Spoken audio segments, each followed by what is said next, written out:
ঝটপট এবং সহজেই তৈরি করে ফেলা যায় দারুণ সুস্বাদু এবং পুষ্টিগুণে ভরপুর ডিম পালংয়ের রেসিপি।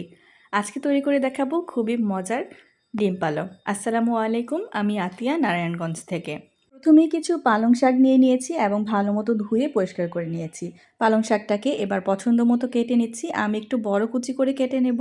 আপনারা চাইলে আরও ছোট করে কেটে নিতে পারেন অথবা আরেকটু বড় রেখেও করা যাবে। আমি এখানে 1 ইঞ্চি সমান করে আর পালং শাকগুলোকে কেটে নিচ্ছি। সবগুলো পালং শাক যখন কেটে নেওয়া হয়ে যাবে এটাকে আমি সাইডে রেখে দিচ্ছি এবং নিয়ে নিয়েছি 3টা সেদ্ধ ডিম। আমি আমার প্রয়োজন মতো ব্যবহার করছি, আপনারা আপনাদের প্রয়োজন মতো ডিমের পরিমাণটাকে কম বেশি করে নিতে পারেন।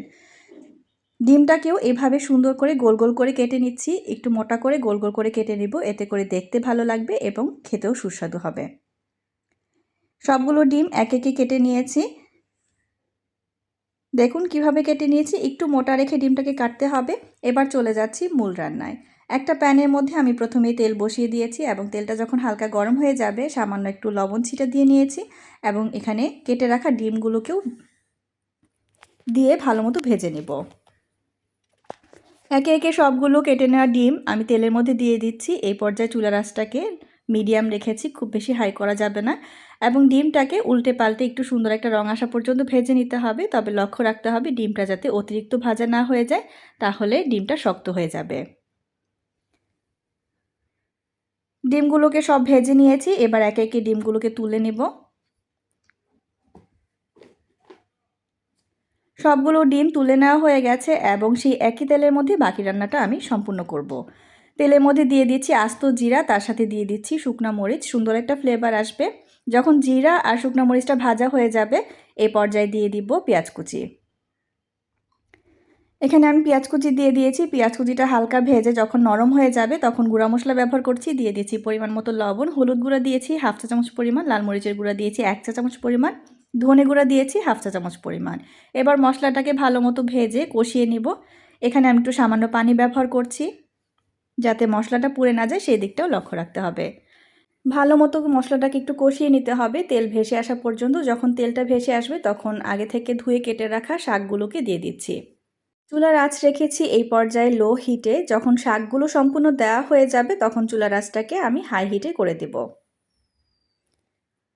সবগুলো শাক দিয়ে নেওয়া হয়ে গেছে। এখন এটাকে আমি নাড়াচাড়া করব না, একটা ঢাকনার সাহায্যে ঢেকে রাখবো এবং চুলার আঁচটাকে বাড়িয়ে দিব যাতে করে শাকের থেকে প্রচুর পানি বের হয়ে আসে। এবার ঢাকনা তুলে শাকগুলো উল্টে পাল্টে মশলার সাথে মিশিয়ে দিচ্ছি। শাকটা অনেকটাই নরম হয়ে গেছে, এভাবে নেড়ে চেড়ে কিছুক্ষণ মিশিয়ে নেব। শাকের থেকেই প্রচুর পানি বের হয়েছে, এই রান্নায় আমি আর কোনো রকম পানি ব্যবহার করব না। যখন শাকটা 50%-এর মতো সেদ্ধ হয়ে যাবে তখন ভেজে রাখা ডিমগুলো দিয়ে দিচ্ছি। ভালো মতো নেড়ে চেড়ে ডিমের সাথে আলতো হাতে মিশিয়ে দিব যাতে করে ডিমগুলো সব ভেঙে না যায়, সেই দিকটাও লক্ষ্য রাখতে হবে। ভালো মতো ডিমটা মিশিয়ে দিয়ে এবার একটা ঢাকনা দিয়ে ঢেকে দেব। ঝোলটা ঘামাখা হয়ে আসা পর্যন্ত ঢাকনা দিয়ে ঢেকে রান্না করব। লক্ষ্য রাখতে হবে চুলার আঁচটা কিন্তু বাড়ানো থাকবে, চুলার আঁচ কমানো যাবে না, তাহলে শাকের রঙটা নষ্ট হয়ে যাবে। চুলার আঁচটা বাড়িয়েই রান্নাটা কমপ্লিট করতে হবে। ঢাকনা তুলে আবার একটু নেড়েচেড়ে মিশিয়ে নিচ্ছি। এখন আর ঢাকনা দেওয়ার প্রয়োজন নেই। যখন ঝোলটা একটু গামাখা হয়ে যাবে তখন এটা নামিয়ে পরিবেশন করছি। এই রান্নাটা রুটি, পরোটা, গরম ভাত সব কিছুর সাথেই কিন্তু খুব ভালো লাগবে। তৈরি হয়ে গেছে আমার দারুণ সুস্বাদু ডিম পালংয়ের রেসিপি। আমার আজকের রেসিপি যদি ভালো লেগে থাকে সবার কাছে অনুরোধ থাকবে চ্যানেলটি সাবস্ক্রাইব করে আমার পাশে থাকার জন্য। ভিডিওটি ভালো লাগলে লাইক, কমেন্ট, শেয়ার করে আমার পাশে থাকবেন। সবাই ভালো থাকবেন, সুস্থ থাকবেন। আল্লাহ হাফেজ।